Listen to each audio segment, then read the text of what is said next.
A plane takes off from Chicago Airport on a clear spring day. As the wheels leave the runway, it loses power from one of its engines. Suddenly, it rolls to the left. Seconds later, the aircraft hits the ground and disintegrates, smashing into a trailer park.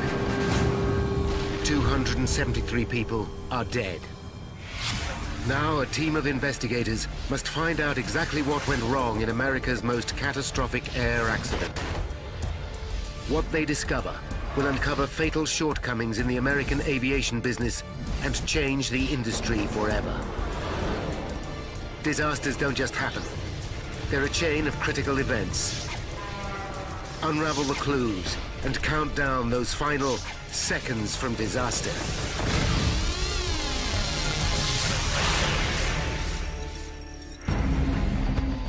This man has just witnessed a plane crash. On board is the woman he loves.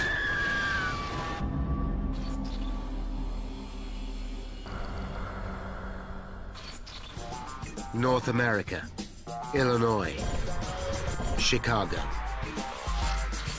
May 25th, 1979, 12 noon. America's third biggest city, with the busiest airport in the world.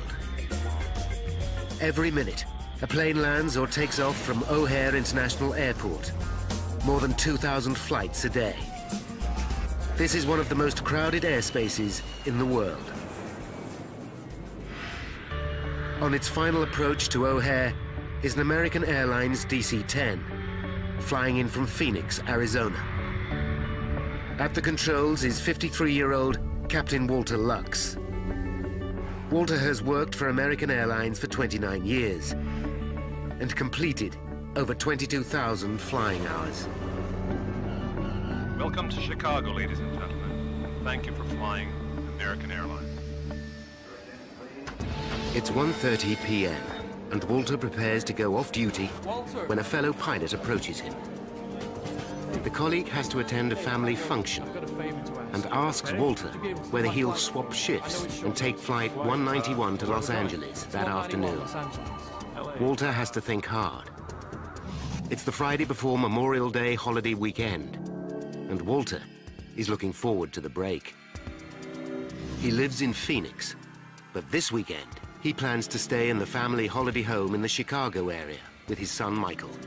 It's a neat little house in between two lakes that my dad has purchased way back in 1959. Usually we're out on the water, either fishing or sailing. The request will mean Walter changing his plans. But he also knows he can call for a return favor in the future. Okay, I'll see you soon. Back we go again, huh? Let's go. There's no time to let his son Michael know about the change. He'll have to call him from LA.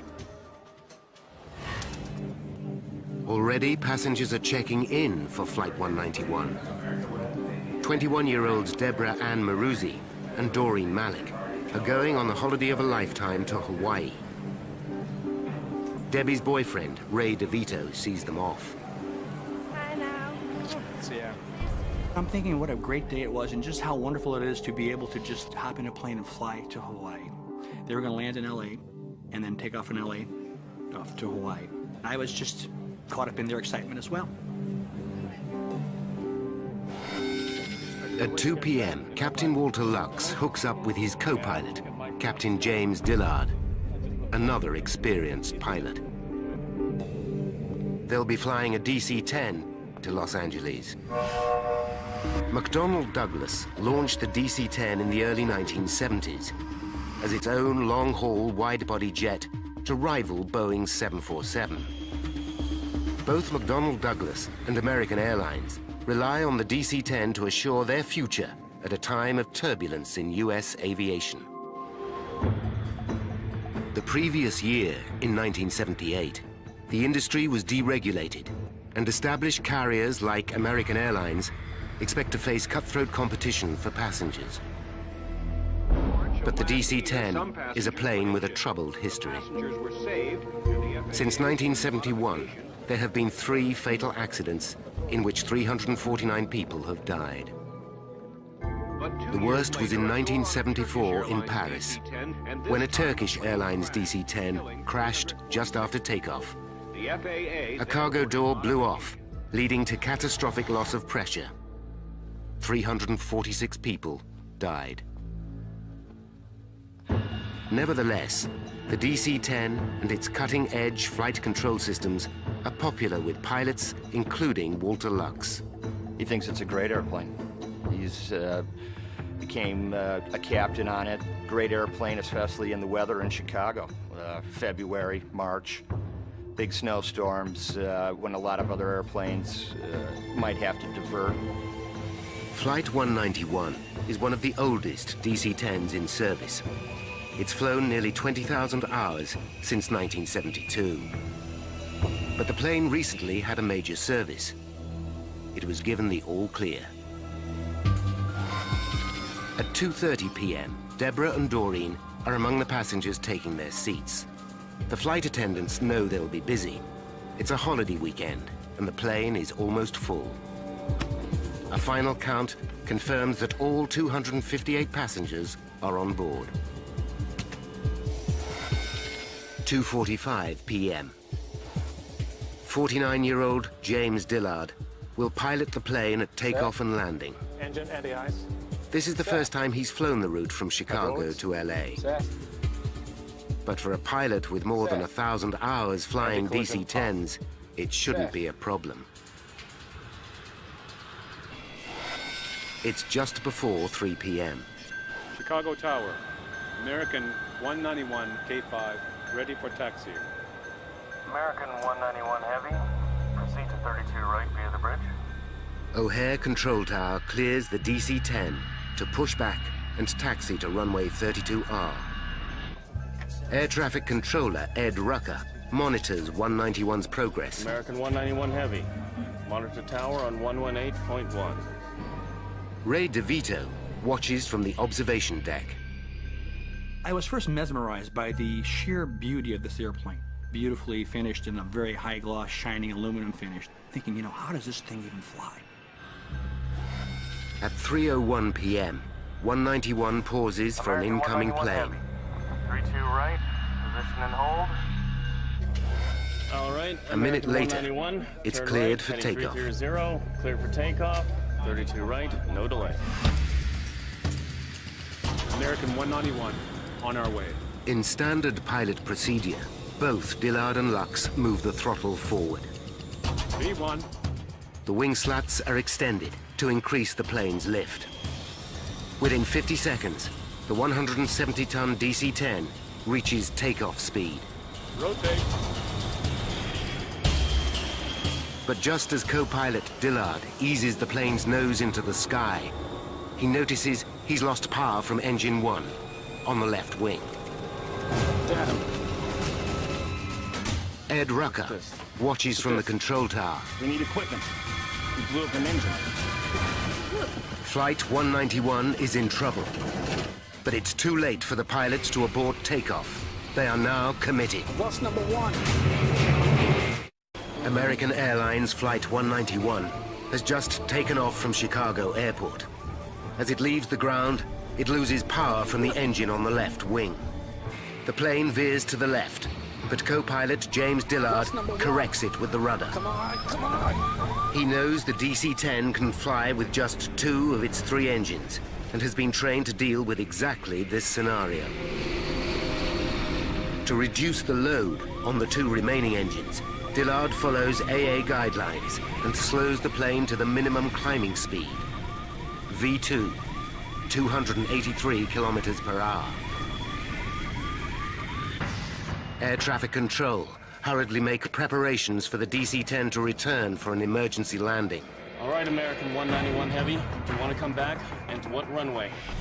The pilots know the emergency is far from over, but they have the plane climbing evenly again, though slightly slower than normal. Just beyond the airport's runway are a trailer park and the Chicago Police Canine Training Facility. Sergeant Ken Berger has been training dog teams in search and pursuit techniques for 17 years. Today's training exercise involves Ken playing a fugitive. I can hear a plane approaching. The engine is backfiring. It's sputtering. It's nearing. Suddenly, just 20 seconds after leaving the ground, Flight 191 is in desperate trouble. What the? Without warning, the plane starts to roll to the left. Ray DeVito is still on the observation deck. He watches in horror. There are two fireballs, like flak from a World War II movie. Two big bangs with a red flash fire, and then it begins to roll over. Within seconds, the aircraft banks dramatically to the left.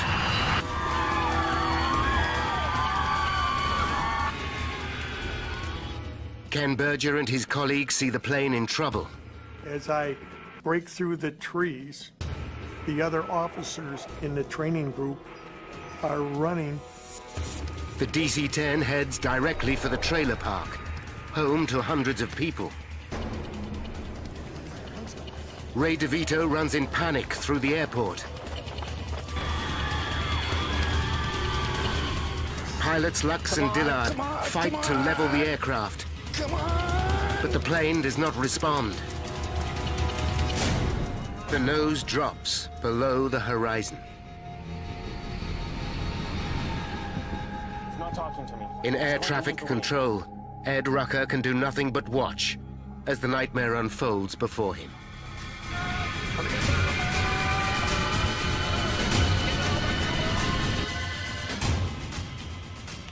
Flight 191 smashes into the ground just short of the trailer park.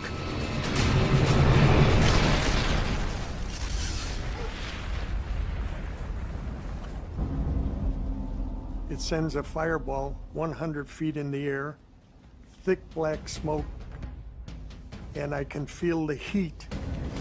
5 kilometers away in the airport terminal, Ray DeVito is aware of the crash. I streak down the stairs, and as I'm doing so, I can hear the explosion, the faint rumble on the ground as the plane exploded. In the impact, debris smashes into mobile homes. As he emerges from the terminal, Ray DeVito senses the seriousness of the crash. I run out of the terminal, into the street, and now I see the huge smoke cloud. Berger and his fellow officers are enveloped in thick black smoke. There's fire, ground fire, a very acrid smell in the air of burning fuel, of burning flesh. Ray DeVito finds his way onto the airport tarmac and sprints towards the crash site, along an active runway. I'm thinking as I'm running, dear God, let her be safe, let the aircraft be safe, let this not be as bad as it looks. Could Deborah, or anyone on board Flight 191, survive such an horrific crash? American Airlines Flight 191 crashes. Just 31 seconds after taking off from Chicago's International Airport. 271 people are on board. Ray DeVito races to the scene to find out if his loved one is among the survivors. 3:15 p.m. Just 11 minutes after the crash, the first firefighters arrive. Among them is paramedic John Heavey. There was a haze in the air, and the one thing I distinctly remember was the absolute, utter silence. No sounds, nothing whatsoever. As the emergency services begin to search for survivors, local news crews also arrive. Ray DeVito has run 5 kilometers to reach the crash site. When I arrive at the crash site, I see pieces of airplane strewn about. I assumed I'm not at the proper site because there's not enough pieces of plane or things here for me to recognize. By now, the emergency services realize their task is hopeless. John Heavey and his team confront the horror of the scene. There were parts of We didn't know what they were until we got closer. They were just parts and chunks of people that were soaked in jet fuel that were burning. The twisted wreckage of 191 lies scattered for hundreds of meters. Debris has smashed into the trailer park, destroying 5 homes. 2 more people are dead. Even seasoned professionals are overwhelmed by the scene. It's something you can never forget.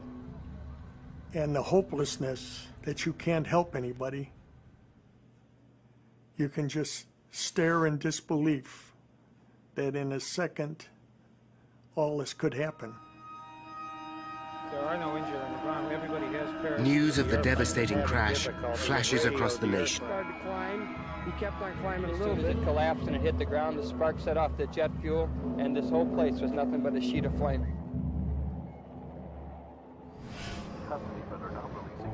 In Phoenix, Arizona, the news alerts Michael Lux, son of pilot Walter Lux. When he hears the flight was out of Chicago, he's relieved. He knows it cannot be his father. I knew my father had flown the trip from Phoenix to Chicago, so I thought, oh, thank God he flew that trip home, so it's not him. At the crash site, Ray DeVito finally accepts the inevitable. His girlfriend, Deborah, is dead. I feel complete hopelessness. I can't help anybody. I'm here. I'm right where everybody was, and there's nobody here. And then I slowly allowed myself to accept the fact that nobody survived this accident. As soon as Michael Lux arrives at his home in Phoenix, his world falls to pieces. I walk in and see one of my best friends. He just has this look that I've never seen, and I was startled, and then I realized our house is full of people, and, you know, where's my mom? What's going on? And then it was on the television in the other room that my dad was the captain. Lord Jesus Christ, Savior of the world, we recommend to your servants whom we find here in this distressful incident. American Airlines Flight 191 ranks as the worst single-plane accident in U.S. history. In total, 273 people died. But what caused the pilots of the DC-10 to lose control of their plane so quickly? Now, by going deep into the official investigation, we can reveal the calamitous chain of events that led to the crash of 191. 11 minutes after the disaster, the National Transportation Safety Board, or NTSB, receives a call. Within the hour, a GO team of 15 expert investigators is on its way to Chicago. Pivotal to the investigation will be the expertise of this man, Michael Marks. In 1979, Marks is senior metallurgist at the NTSB. He will unlock the mystery of why 191 fell out of the sky just 30 seconds after takeoff. You wouldn't have thought that that could ever happen on an airplane. So it is a shock. It's a shock to you and I and everybody in the world that this type of thing happened. Marks knows that the GO team must come up with results fast. But the task is epic. Evidence is scattered over a square kilometer, and the horrific crash brings intense scrutiny from the world's media. The investigators know this is the 4th fatal accident involving a DC-10 since its introduction in 1971. Including Flight 191, 622 people have died in DC-10 accidents. But there are many potential causes for an air disaster. An electrical fault, a design failure, an explosion, pilot error. The team's priority is to find the black boxes, the flight data recorders. The information they hold is so vital, they are enclosed in armored casing. So-called black box that can take a tremendous amount of impact force as well as fire damage before it becomes useless. But could they have survived an impact of this magnitude? Until they find the black boxes, the NTSB experts must start at the very beginning. Weather conditions were perfect for flying, and air traffic control report no obvious outside interference, such as another plane or a collision with a flock of birds. But one thing is immediately clear. Halfway down the runway, they find the remains of Engine 1. It must have detached from the wing during takeoff. The question is, why? The investigators hope to find the answer among the debris, scattered over hundreds of meters.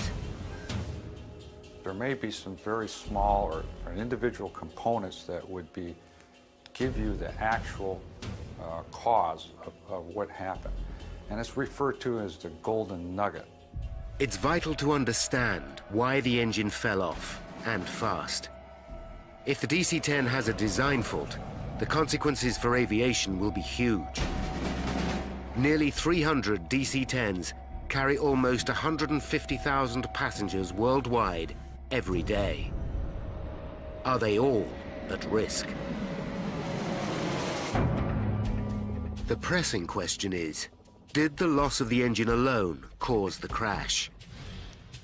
Or was it part of a catastrophic sequence of events? They hope that the answers will be stored in the black boxes, but to their frustration, they still have not been found. And the team struggles to identify anything meaningful amongst the wreckage. While the search continues, the team turns to eyewitnesses, and their luck changes. They uncover an extraordinary piece of evidence. An amateur photographer at O'Hare Airport captured the final moments of Flight 191. Photo shows smoke or vapor trailing from the left wing. Was there a fire on board? The evidence from one key eyewitness suggests an explosion. My name is Edward Rucker. Air traffic controller Ed Rucker is one of the first to be Federal interviewed. Aviation Administration. I saw a flash from the left wing. I told my supervisor there was an explosion. Could the downing of Flight 191 be the result of sabotage or a terrorist attack? The plane completed its takeoff and then began As the investigators gather more eyewitness accounts, it becomes clear that a bomb is not responsible. The testimonies of 60 people point to one stunning moment. During takeoff, they all saw Engine 1 swing forward, then flip up and over the top of the wing.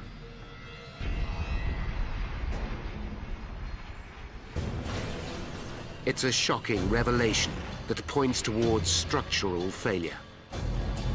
If true, it could potentially affect every DC-10 in the air. This would be the airline industry's worst nightmare.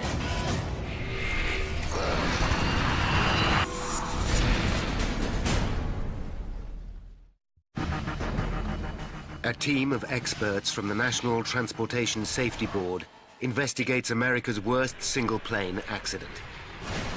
They know that Flight 191 lost an engine at takeoff. But the loss of one of the DC-10's 3 engines should not be sufficient to bring it down. Yet the plane crashed just 31 seconds later. 273 people are dead. The public reels in shock, and the media demand answers. But even with NTSB experts analyzing the crash, senior investigator Woody Driver is forced to admit they are far from an explanation. I'd like to this time ask for your help. We need some insistence in getting any kind of pictures that anybody in the area took of that aircraft while it was in flight. The team focus their inquiry on why the engine fell off. The finger of suspicion points directly at the structure that holds the engine to the wing. The DC-10 has 3 engines, each weighing more than 5 tons. One is on the tail, The other two hang from the wings, each connected by the pylon. A pylon attaches to the wing at 3 points, 2 at the front, 1 at the rear. It has dozens of components, and every one could have shattered in the final impact. The team aimed to recover every piece of the structure that attached Engine 1 to the left wing. They comb the debris field. With help from local police, the parts are taken to a hangar at O'Hare Airport. There, NTSB experts painstakingly piece together and minutely examine every fragment. With every part, the question is, was this damaged in the crash, or was it faulty before the crash? Then comes the breakthrough they're waiting for. A policeman discovers the 2 black boxes. Hey guys! But the digital flight data recorder is badly battered. This records the status of all the aircraft's instruments prior to the crash. Crucial technical data may be lost. The second box, the cockpit voice recorder, records what the pilots say during the final critical moments. This is in better condition and seems more promising. Both recorders are immediately flown to NTSB headquarters in Washington, D.C. for analysis. 191 at K5, ready for taxiing.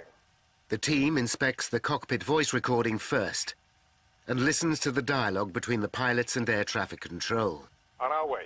What they hear is routine until 1 second before takeoff. Rotate. When suddenly co-pilot Dillard utters a single word. Damn! Then the tape goes silent.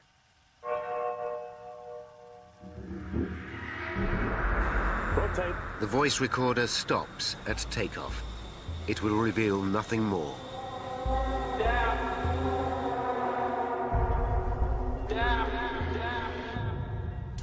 The team now turn to the damaged data recorder.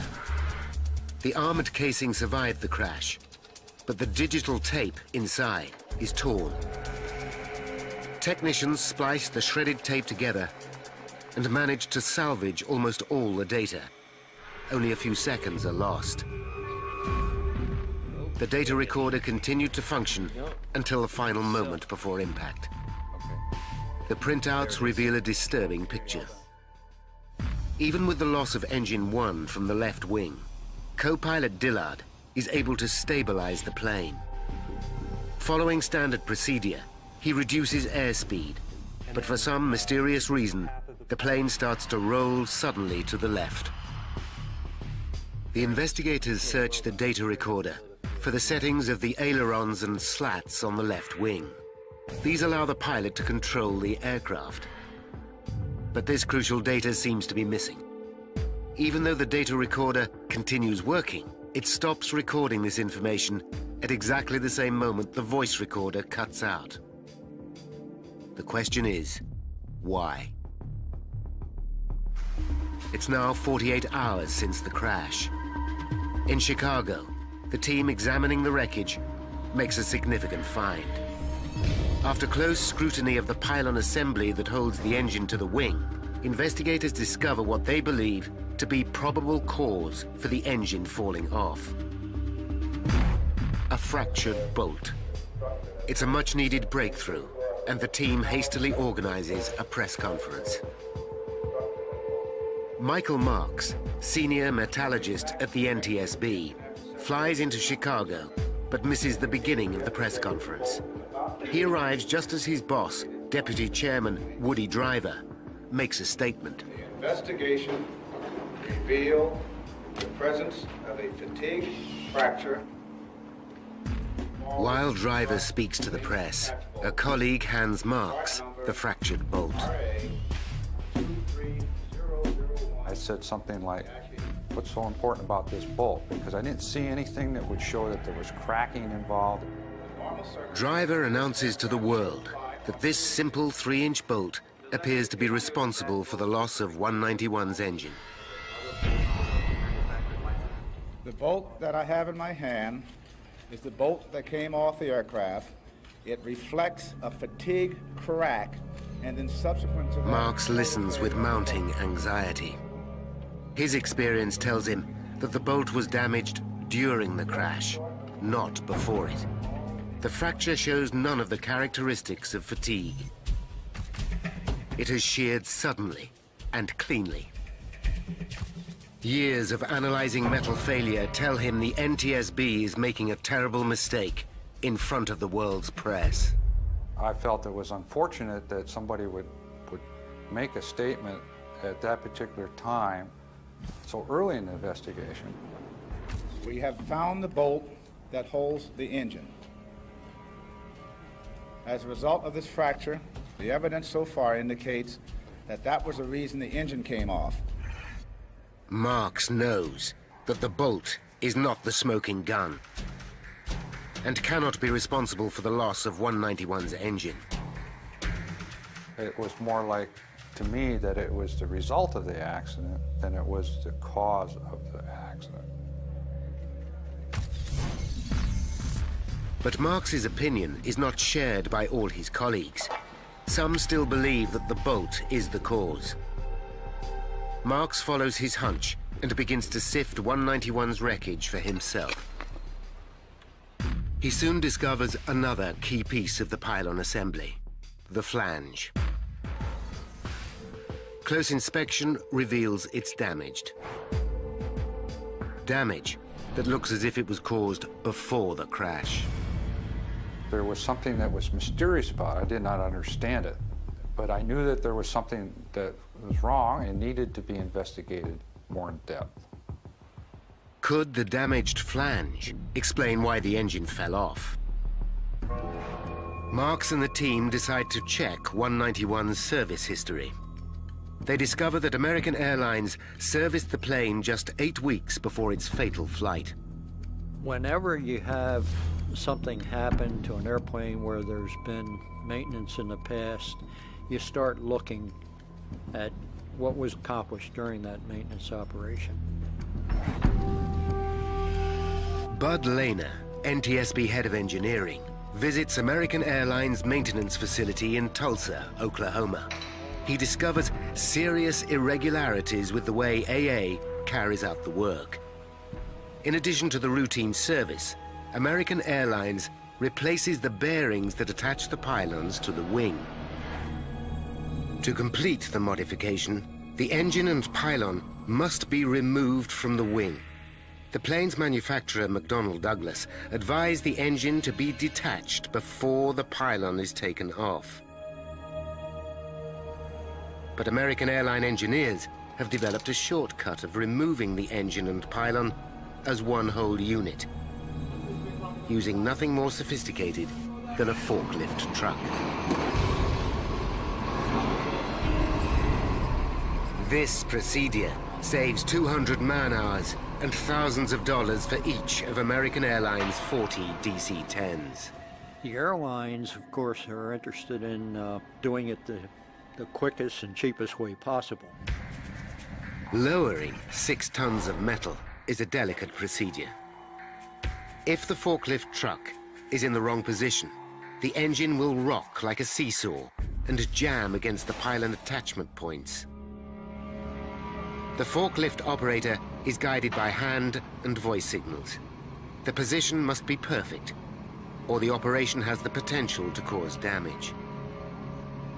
Bud Lehner discovers that senior management at Tulsa is not aware of this potential pitfall.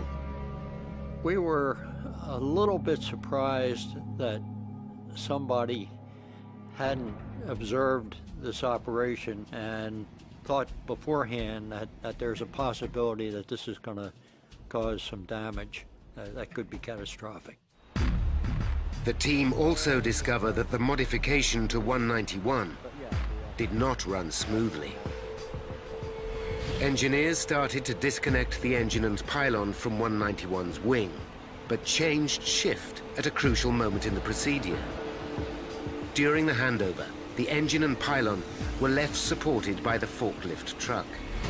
When work resumed, the pylon was jammed against the wing mounts. The forklift was not carrying the load evenly and had to be repositioned before the pylon could be released. Bud Lehner calls Michael Marks at the NTSB labs with the news. it just like a light bulb went off. And it just all came to me. And so I said, but not only do I think it could have been caused by something striking it, I can prove it.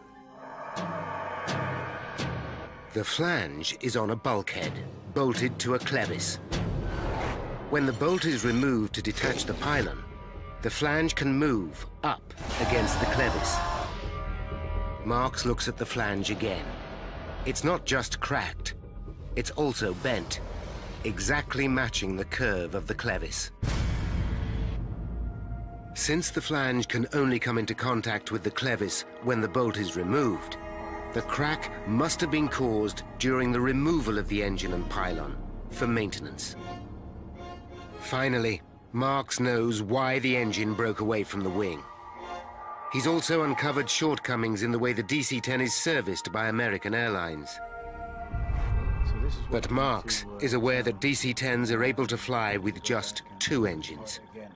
Airplanes don't crash just because an engine comes off. We've had other engines that have come off and flown away and landed, and nobody gets hurt. There had to be other reasons why this particular accident happened. The spotlight turns to the pilots. Was pilot error responsible for the crash of 191? Back in Chicago, the NTSB team are making headway. They find a 1-meter piece of the left wing on the runway, where the engine fell off. The piece has been ripped away from the rest of the wing. It's a significant clue. This part of the wing carries the hydraulic controls for the slats, which are vital for takeoff. The investigators begin to understand what happened. The engine pylon broke away at the weakened flange. The engine swung round the front mount, up and over the wing, ripping out 1 meter of the leading edge, including the hydraulic control. This is crucial information. At takeoff, the slats on the leading edge extend to increase lift.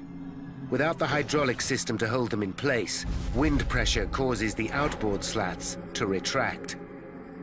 This reduces lift on the left wing, and the plane rolls to the left. The team has made a major breakthrough. But the DC-10 design includes a backup hydraulic system. Although this was also damaged, there was still enough fluid to re-extend the slats. What's more, instruments in the cockpit would warn the pilots that the slats had retracted. So why didn't Dillard re-extend them?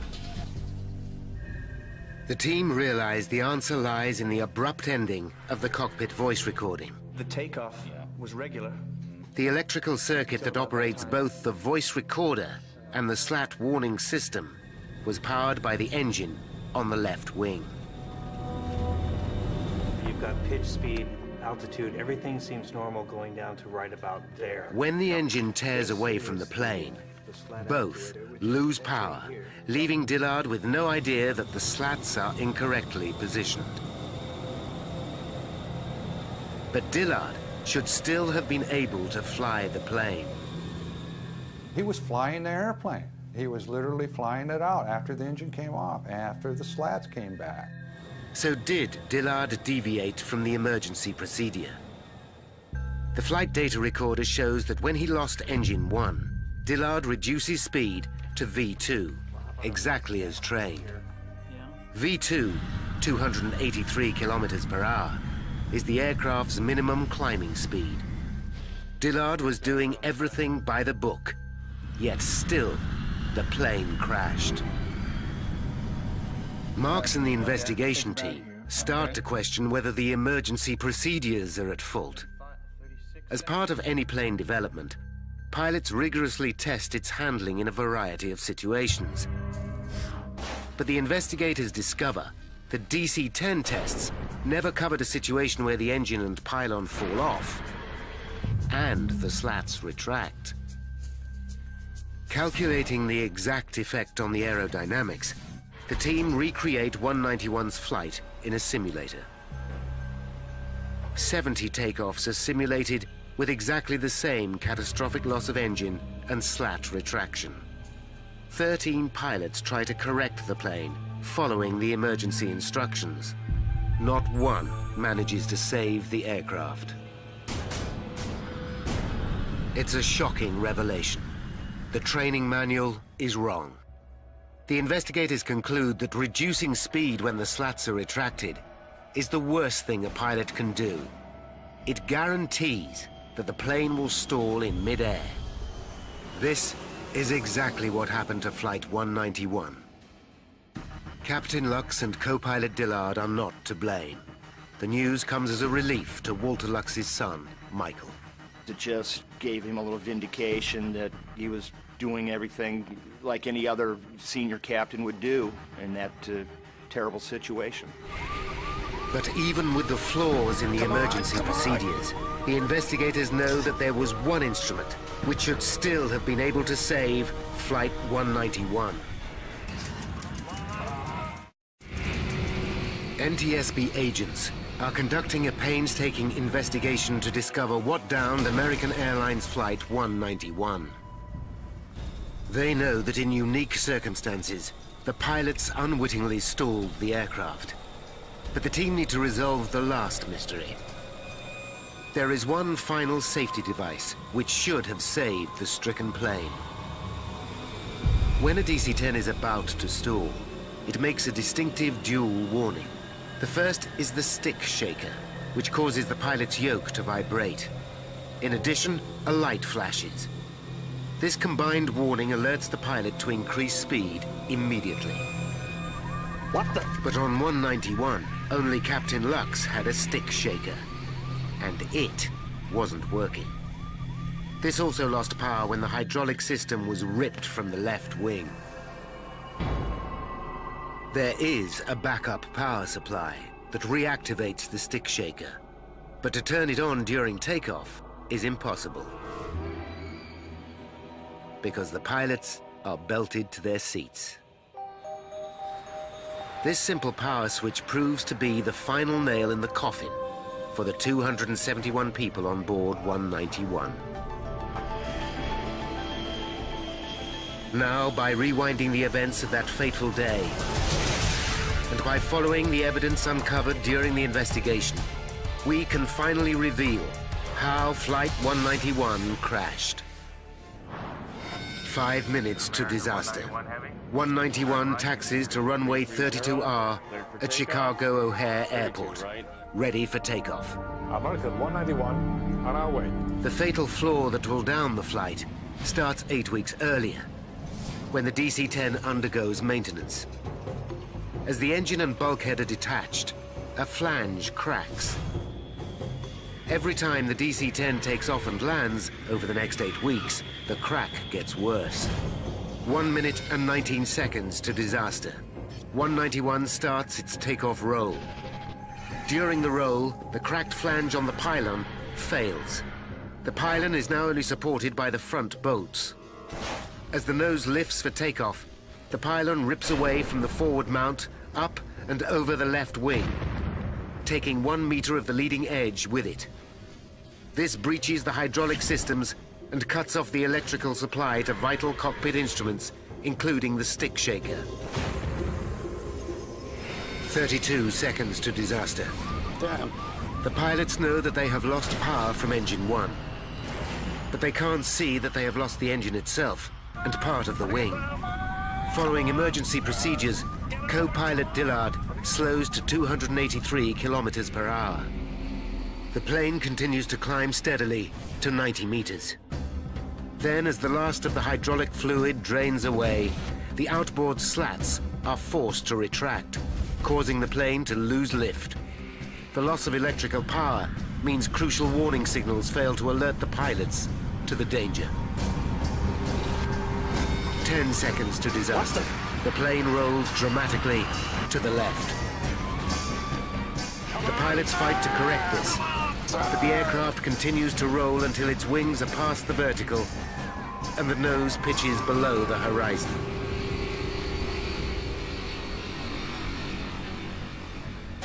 At 4 minutes past 3 and 5 seconds, 191's left wingtip hits the ground and the aircraft explodes. nobody on the plane survives. 273 people are dead. The catastrophe is still America's worst single-plane accident. Trying to speed the maintenance process up and save a couple dollars has cost these people, my dad and 272 other people, their lives in a horrific airplane disaster.